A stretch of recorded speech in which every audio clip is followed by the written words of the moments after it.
Hello, everyone. My name is Stephen Murray, the host of The Gift of Giving. Welcome to another episode of our program. As most of you know, this program focuses on nonprofits and foundations and 501c3s based here in the state of Nevada. However, if you're tuning in from out of state, please stay tuned because our guest today will surely have some ideas and concepts that you might want to follow in your own philanthropic organizations in your own state. As you know, we're going to be approaching Thanksgiving, and the holiday season will be following straight after that. We'll be celebrating Christmas, Hanukkah, Kwanzaa, and a whole host of other giving holidays. Most of them, of course, faith-based, and today we're going to have a couple of faith-based organizations represented here. Most faith-based organizations give throughout the year, but during the holidays, they always go a little bit above and beyond, and today they're going to tell us what they're going to be doing above and beyond for this upcoming holiday season. So first, I would like to welcome to the program Cantor Jessica Hutchings. She joins us from Congregation Ner Tamid down in Henderson, and we have Dr. Gary Wall from the Mountain View Presbyterian Church up here in Summerlin. So thank you both for taking time out and telling us what you're going to be doing above what you normally do during the holidays. So thank you for being with us. Thank you for having us. You're very welcome. So let's start with you, Cantor Hutchings. Can you give us a brief history of your congregation and how long you've been involved and where it's located? Okay, so Congregation Ner Tamid has been around for 50 years. We're celebrating our Jubilee year this year. Congratulations. Yes, thank you. And I have not been part of it for 50 years, but close. I became a bat mitzvah there in 1998. So this is actually my home synagogue. And I came back in 2014 as a fully ordained cantor, and it was just really good timing. And I've been there for the last decade and will soon be transitioning into the role of the senior rabbi in July when I become a rabbi. So congratulations. Yes, That's so, amazing. So hopefully for a long time to come. There you go. Yeah. Amazing personally for you and amazing for your congregation. Yes. 50 years. 50 years, and it's a Reform congregation. So it is a more progressive Jewish congregation and really community center for the community. Yes, that's great. And where is it actually located? It is off of the 215 and Valley Verde in Henderson. Oh, gotcha. And you'll see it right off the freeway. So, okay, yeah. And we'll post the physical address at the end of this program. Okay. So, and Dr. Gary, Mountain View Presbyterian, how long's that been around, and how long have you been involved? Well, it's been in Sun City, Summerlin for about 40 years, and I've been there for 3 years now. Okay, good. Like most of it. Well, you were born and raised in Las Vegas, but most of us didn't think we would ever live in Las Vegas, but here we are. Yes. Not born, but raised. Yes. Yeah, which is a unique experience for sure. Yes, yes. Yes, we're those part of that brigade that says we never thought we'd be living in Las Vegas, but guess what? Here we are. Now, during the upcoming holiday season, you have a huge bazaar. And would you like to tell us a little bit about it? How many years have you actually been doing this bazaar, and how many vendors do you typically have? Is it growing every year, or it ebbs and flows?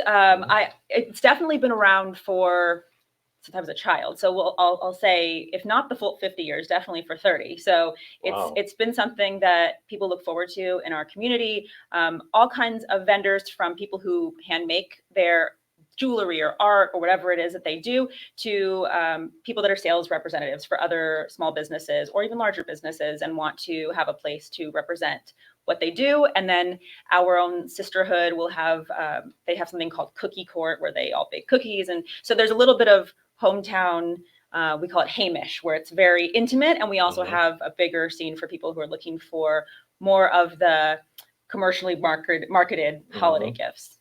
Now, the vendors, are they all members of the congregation, or do you have people from the outside calling and saying, hey, we'd like to participate in this bazaar? Yes, it's members and outside the congregation. Okay, and they either they've done it from year to year, and so they keep signing on, or people hear about the opportunity to sign on. And approximately how many vendors do you have? It's a good question. I'm thinking around 50 would probably be Wow. my number. Yeah, we have a pretty large social hall where people set up, and yeah, there's a lot of vendors, lots of different things to choose from. That's quite huge. 50 vendors to get them in the hall too. So Yeah. lots of choice. We're going to go get more into the bazaar and the date and everything later on. Okay. Gary, now you partner with certain organizations at the holiday. Now, I think there's 5 of them. Are they the same organizations that you partner with every year? We'll get into them, each of them in the next segment. But yeah, this has become a tradition for us and a pattern long before I was here. Okay. Especially around the holidays, Thanksgiving and Christmas, and so gratitude and generosity are Yes. so much a part of Christian faith, and gratitude for all God has done, and then wanting to express that to those who are less fortunate. So that's been a long time pattern at the church family. And it's been the same 5 organizations. You've just established a relationship with them, and each year you keep giving Right. the same. Some 5. longer than others, but these we partner with these organizations, and it's a privilege to be able to do that. Yes. Do you know who actually picked them out, or? Long before I was here, so I'm sure it was a committee of some just sort. Stepped into the gap. Yeah. And now also, in addition to the bazaar, you have 2 other events that you have, and one's the Hanukkah dinner and the Shabbat service, and that's that's December the 20th, so that's just before Hanukkah starts this year. Yeah. Hanukkah's Late. people say late, but it's just on time if you go with Your our calendar. You're absolutely correct. So knowing that our community will probably be on vacations and things, we're having it a few days early with our big Shabbat band, and we'll have latke dinner and sufganiyot, which is our jelly donuts, and the traditional foods to celebrate the miracle. And it's every year it's a big party, so it's very fun.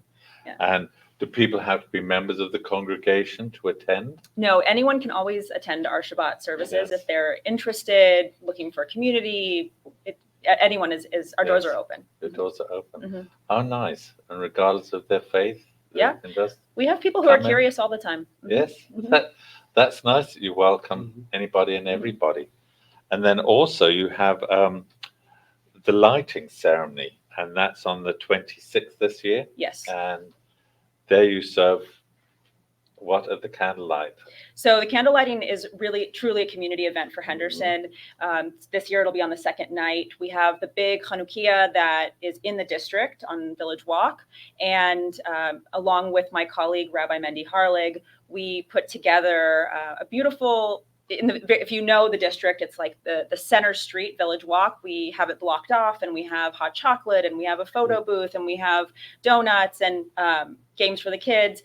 And then there's a big stage, and we have dancing dreidels and community officials who come to help us to light the big, huge Hanukkah. So it's a lovely event. Usually pretty cold, but very. It sounds very community, and despite the cold weather, hot chocolate and just the camaraderie. It sounds like a wonderful community. It is. Community event. And that's also open to the public who want to watch the candles be lit.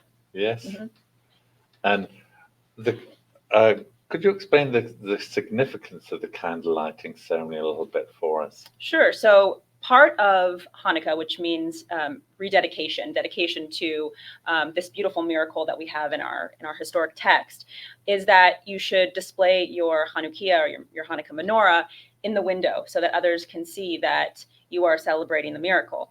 And so having a large one for the whole community is a way of saying during these 8 nights that this community has people who are Jewish who are celebrating this miracle, and we invite you to take part in that as well with us. Nice. That's nice. We're going to talk a little bit more about the bazaar and certainly the 5 organizations after the sponsorship break. We're going to take a brief break, folks. We'll be right back. Please stay with us. Introducing Pacific Coast Capital, your partner in finance. We provide financing for your business. Speed, flexibility, and creativity are the foundation of our service. We'll help you navigate through change and opportunities. Our 90-plus years of experience ensures quick turnaround on loan decisions. Ride the wave to prosperity with us. Ready for new funding? Visit our website today at pacificcoastcap.com. Welcome back, everyone, and I'd like to thank Cantor Hutchings and Dr. Gary for being with us from the Cantor near Tamid and the Mountain View Presbyterian Church. Thank you again for being with us. And Gary, let's start with you this segment, and we're going to the 5 organizations that you help during the holidays. And the first one you give is Thanksgiving, and at Thanksgiving you give food boxes to Olive Crest. Is that correct? That's right. Yeah, so Olive Crest, an organization we partner with, their mission, their goal is to help struggling families, struggling for a variety of reasons, but wanting to keep families together. And so resourcing these families and supporting and encouraging. So we give our people an empty box, and we invite them to go and fill the box at a grocery store, and then add a gift card so that the family can go and buy their own turkey or ham. And, nice. And so we fill about 75 boxes. And so it's our people just really do enjoy it. It's something, it's hands-on, it's something, and you're touching a family, even though you don't know who they are. Yes. And now, is this when you say the people that pack the boxes, they're members of the church, Right? They're volunteers from the church. Right. What, you set aside a day and they all tune in. And we bring them all up on the stage, and we pray a prayer of blessing over them, and ask God to bless these families who we've been able to touch. And now you do the same for Project 150. And Project 150 is an amazing organization in our city. So I think the number is now up to about 7,000 students that they're reaching. And so students who don't have a permanent address, not necessarily homeless living on the streets, but couch surfing with friends, and just hard to imagine. Their tagline is high school is hard enough. And so they provide resources, they provide clothing, they provide toiletries, the kids can come shopping and all. And especially at Thanksgiving, we help to pack boxes. And there's like 3,000 or 4,000 boxes that get packed. And you pack 3,000? No. It's a huge community effort. Okay. Some of our folks go down to the Project 150 warehouse there and volunteer. But it's quite an operation. Yes. Well, we've had them as a guest on this program too. They're a wonderful outfit. Now, also, you help out the Salvation Army. I think most of us are familiar with the Salvation Army. And there you give angel tree gifts for low income and children of the incarcerated. Right. So about 100 gifts. So our people go shopping, and they buy gifts for age appropriate gifts for children, and then also a gift card so they can go shopping for themselves as well. And so kids get to come and pick out their own gifts, and it's a wonderful way to help those who are less fortunate. Absolutely. And then Samaritan's Purse Operation Christmas Child, and that's where with boxes with gifts for the ship overseas to different countries. This is something. In fact, our people say this is something we look forward to every year. So Samaritan's Purse, it's actually a relief organization based in Boone, North Carolina, and they've got their hands full right now in responding to Helene, and then what's coming in Florida as well. Yeah.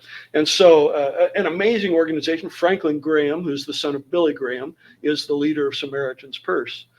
But what they do is they provide, they look like shoe boxes, but they're red, green for Christmas. And our people pick up an empty shoe box and then go fill it with toys and gifts and coloring books and all kinds of things. We bring those back, and about 150 of those are brought, and then we take it to a location, another church location. They get put into a truck, and they get taken to an airport and packed for shipping all over the world. And so somehow, some way, our little congregation in Sun City is touching children all over the world who otherwise wouldn't receive a gift at Christmas time. Yes. That's well. Many of them probably don't know what Christmas is either. Yeah, come to that. Yeah. And then the other is Hoving Home, where you wrap gifts. Yeah, it's something our women's ministry has gotten involved with, Hoving Home, helping women who are experiencing difficulty, challenges in their life, struggling with addiction, struggling with some sort of abuse. And it's a home where they can come and live for up to a year. And they provide meals and support and education and training and Christian education, and it's a wonderful place, and the amazing stories of transformation. So they take the women somewhere else, and then some of our church members come in and wrap gifts for the women. So they come back from wherever they've been and look under the tree, and there's all these wrapped gifts ready for them at Christmas time. So it's just a way that we can support and encourage. Nice. 5 very worthy organizations that you support. Whoever picked them out did a good job. Absolutely. So Cantor Hutchings, let's come back to you, because there was one thing that really appealed to me about your bazaar. That was your Adopt a Child program, and they don't physically go out and adopt a child overnight. No. It's not that simple, but you call it Adopt a Child. And would you like to tell us something about that actual program? Sure. Because I think it's a fabulous program that you got there. Yeah, so it's actually for the organization Jewish Family Service Agency, which is and it's an organization that helps people that are not just Jewish, but anyone in the community who is struggling, and they have all the different realms of they have adoption, they have help with if people need therapy. They have lots of different services that they give to the community, and one of the holiday opportunities for communities is this Adopt a Child that when you walk into our bazaar, one of the opportunities first off that you see is a tree with little bookmarks that have a first name of a child, their age, and then what they like and what they're looking forward to getting this holiday season. And they may be Jewish, they may not be. This is a way that we can help serve the whole community. For us, Hanukkah is a minor holiday with a major message, but it's a minor holiday, unlike where Christmas is a major holiday for the community around us. And we live in this community, so we want to help our friends and neighbors as well. So for my mom, it was always very important when my sister and I were little that she would pick a child off of the tree that was a similar age to us, so that we could go out and go shopping and pick out a present and then give it away to this child that may not get a Barbie or get a Lego set or get the things that they've been asking for or wanting, and might not have the opportunity in their underserved community. So it's a tradition that I've continued with my son, and that I see other families doing all the time. And I love, the next few days later, I walk into the office and there's just beautiful wrapped gifts everywhere that we're giving to people who need them and who will have a better holiday season because they had this opportunity. So. Absolutely. Now, how many children's names are there out there? That I'm assuming it probably varies from year to year. It does. But approximately how many did you do last year, or how many do you expect to do this year? There's too many. There's too many children in need. Yes. It's hard to say for sure. There were definitely dozens of names on the tree when the bazaar opened in the morning, and I was doing my job this is last year, kind of finding my schmoozing and checking out things. And at the end of the bazaar, I realized, there's only 3 names left on the tree. I better hurry up and get over there so I can pick the child that I would like to adopt, which is a beautiful thing to see that the tree also empty, that people picked up these names.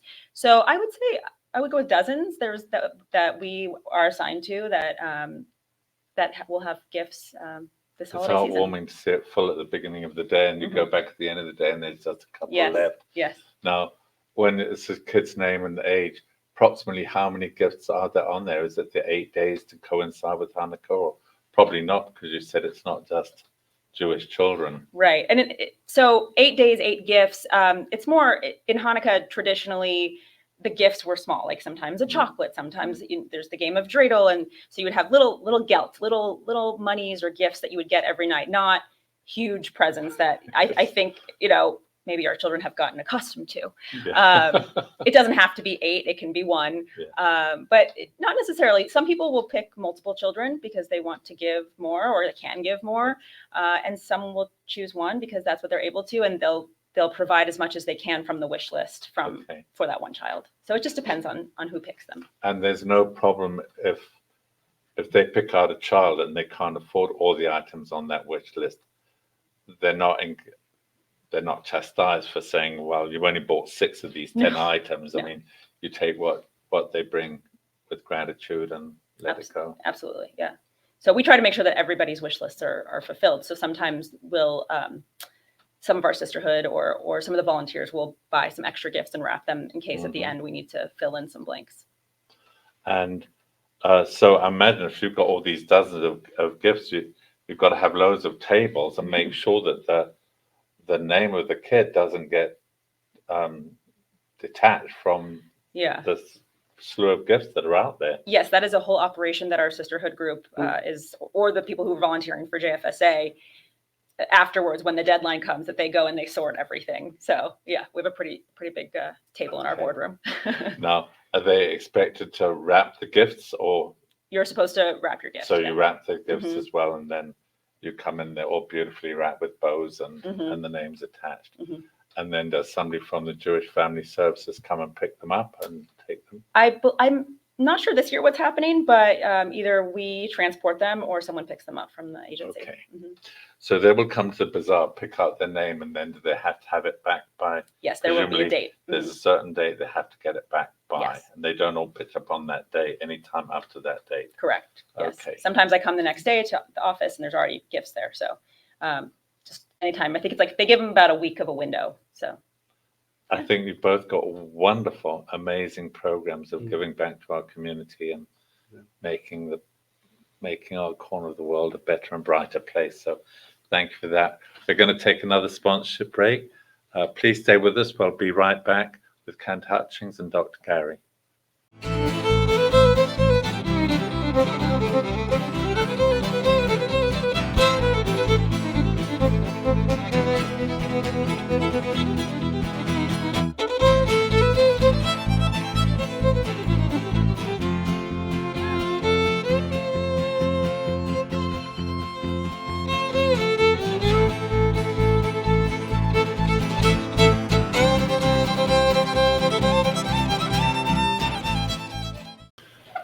Welcome back, everyone, and I'd like to thank our sponsor for sponsoring this program, and thank Cantor Hutchings and Dr. Gary for being with us. Thank you again, and especially to your synagogue and your church for what you're doing for our community. It's just amazing. It's wonderful, and the fact you've been doing it all these years, it's just amazing that you haven't given up hope and you haven't given up faith. You just keep on going no matter what. So, Gary, your 5 organizations, a lot of them are involved with volunteers. Do you have like one day where all your volunteers come in for the 2 Thanksgiving organizations you do, the Olive One and Project 150? They all come in on one day, or do you have it done over a period of days? Or yeah, everybody's kind of on their own to fill their box and with Olive Crest, and then they bring those back over a period of weeks, and there's a deadline, and then we take them over and deliver them to the Olive Crest office. But Project 150, that is a major operation that happens I think over the course of 2 days, where they fill these boxes, and your volunteers go to the site. That's right. Project 150. Right. But the Olive Crest ones, are they all given a box and told what to put in it? Your volunteers, right. Oh, so there's a list of things. Right. They don't have to go out and say, what should I put in this box? Right. We're going to set box. There is a list. A candy bar and vegetables and things like that. Yes, indeed. Okay. Yes, indeed. And then what about the ones when it comes to where you do the gift for the women, the wrapping the gifts? Right. Now, do you go to that home, the Hoving? Our volunteers go to the Hoving home, home, and that's where they do the wrapping, and then it's a great surprise for the women there. Yeah. And are you always looking for volunteers to go and wrap the gifts, or? Absolutely. So, there's you can never have too many. The door is always open. Door is always always open. And then again, the angel tree gifts. Who determines the angel tree gifts? How many of those do you Yeah, there's do? it's usually there's a boy or a girl, and there's an age range, so very similar. Mhm. And then our folks are invited to go and do the shopping, and then again each child gets a gift card, so they can go buy something buy that's something special for them. Yes. Okay. On your program, and probably the same with yours, when you get the names of these kids and what they want, is it the kids themselves, do you know, that actually say, this is what I want for Hanukkah, or this is what I want for Christmas? Or is the parents saying, well, they may want a drum, but they're not, they're going to get a little educational book or something like that? Do you know who it is who actually comes up with those lists? Or I don't probably know, don't know. but based on what I've seen and some of the big asks, I'm guessing it's the children. Yeah, having a 4-year-old myself, yeah, Yeah. I'm guessing. Yeah, I think it's Yeah. the same. I think the children are invited to make their wishes known. Let's just know. Yeah. Yes. Who determines the families that you get in yours, the adopted child? Do you get the names from the Jewish Family Services? Yes. So they come and they give you like 100 or you Yes. said dozens of, they'll say, put Mhm. these out there and Yes. do what you can. Is that what? Yeah, I think it's from their own database of maybe children that have are in the adoption system, or children that are in underserved communities that they're working with. Is Okay. probably where those come from. Mhm. And is it mainly your congregation that will take those adopted child? To your There are knowledge? 4 main congregations in our community, 2 on either side of town, and I know others have bazaars as well, or holiday boutiques and things. So I think most of the congregations take part in this. So I want to say there's probably hundreds of names overall, but this is something that, like, most of us have a ritual committee or a social action committee, or these different committees that work on things. Our social action committee is the one that puts this together, and I'm sure there's similar. Yes. Iterations of it in other synagogues. Yeah. Mm-hmm. So your social action committee, they do other events throughout the year. It's not just a Hanukkah time. You'll have other things, or Rosh Hashanah, and yes, like we have something called Mitzvah Day, where we it depends. There's usually a bloodmobile truck in the parking lot, and our kids from our religious school are doing different mitzvah projects, different projects that help serve the community. However, it's in need, whether it's sometimes they're out on a field trip picking up trash. Usually during the bazaar, we also have the same timing. We go to assisted living homes and sing Hanukkah songs. There's different kinds of ways to touch up on the community, and it's throughout the year. So. Yes. We use this as a vehicle to teach our students, our children, that they should be doing these acts of righteousness, these acts of goodness in the community throughout their lives, and prepare them for when they become bar and bat mitzvah. They all take on their own personal mitzvah project where they work with the community on something that really pulls at their heartstrings. And so this is kind of a way to show them what the project opportunities are. Yes. Mm-hmm. I was just going to add, it's what's great about partnering with these organizations is they know where the needs exist. We don't necessarily know where the greatest needs are, and so partnering with organizations that are engaged with these families and know where the hurt is. That's what makes it great. Yes. Absolutely. Mm-hmm. But you also have other programs throughout the year. I think I came once when we were working on the book festival, and you had all these bags of food out, little bags, I guess, for people to take and give to if they saw homeless on the streets. Right. That's an ongoing outreach we have. We just have these care packages available, and people can keep them in their car. And that was the word I was looking for. Yeah, and when you encounter someone, an unhoused friend, then you can hand them. Don't necessarily hand them cash. You hand them, and then there's a list of community resources in the pack as well. Yes, and you even had some little bags for pets. That's right. For some of these homeless. All God's creatures. Yes, one way of looking at it. Yeah.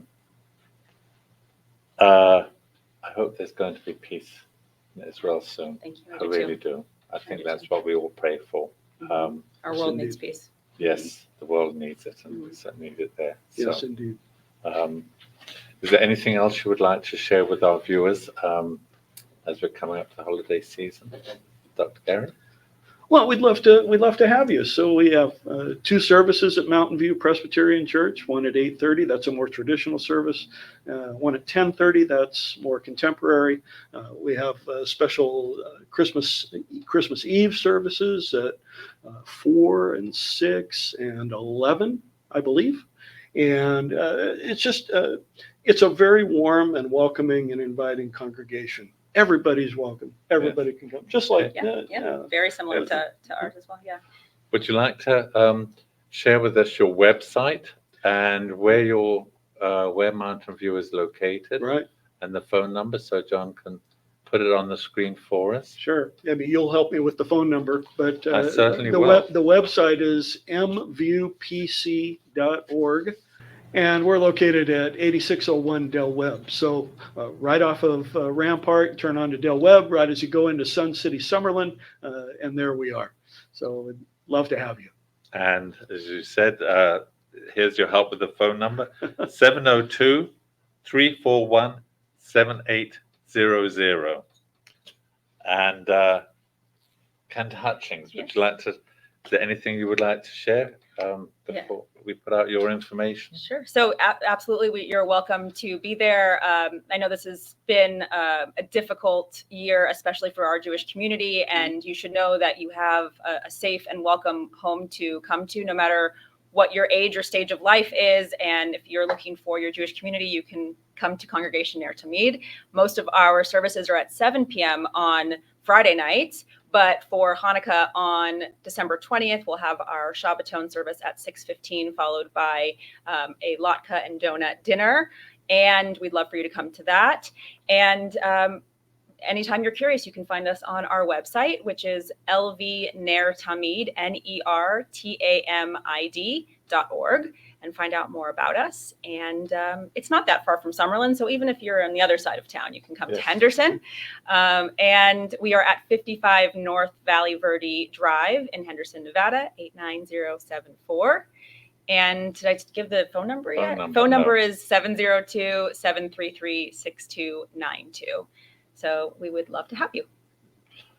And one final thing, the date of your actual bazaar, date and time, and is it going to be held actually at the congregation? It is, yes. So it's going to be held at the synagogue. Yes, and there are ample security measures for obvious reasons. So be patient if it takes a moment to get in, because we have a gate and security guards. But it will be the morning of December 8th. It's a Sunday morning, so you can go to church first, and then you can. You can come over to the Hanukkah Bazaar or the Holiday Bazaar. And I believe it starts around 9 a.m. and it goes until early afternoon. So we'd love to have you for that. Yes, I think your website says 9:30 to okay. 1. Okay, yes, to 1, that sounds right. And that's a Valley Verde. So, okay. Thank you so much, Kent Hutchings, for being with us today. My honor. And sharing what you're doing. Thank you to Dr. Gary for being with us. Really appreciate you having both on and sharing with us what you give back to the community, not just during the holiday season, but throughout the year. You're doing amazing work, and thank you. And I'd like to thank our show's producer, John Stiles, and station owner of WWDBTV for hosting this program. If any of you know of any organization or anybody that would like to attend either one of these functions or be a volunteer at any of them, please share this interview with them so that they too can be part of the giving back of this holiday season. I'd like to thank you, of course, the viewers, for being with us today. I hope you've enjoyed this program. If you have any questions or comments, please reach out to me at stephen@thegiftofgiving.vegas, and I hope you'll join us again next week. And finally, where would we be without our sponsors? We wouldn't have a program. So I'd like to thank Pacific Coast Capital, the Firelight Barn, and Priority Wealth Partners, my business partner, RJ Champion. You'll hear his message right at the end of this program. In the meantime, please stay safe, be kind to one another, and we'll see you back soon. Bye for now. Mr. RJ Champion is proud to sponsor WWDB TV's series The Gift of Giving, and wishes the program much success. Congratulations and gratitude to the featured guests and the organizations they represent.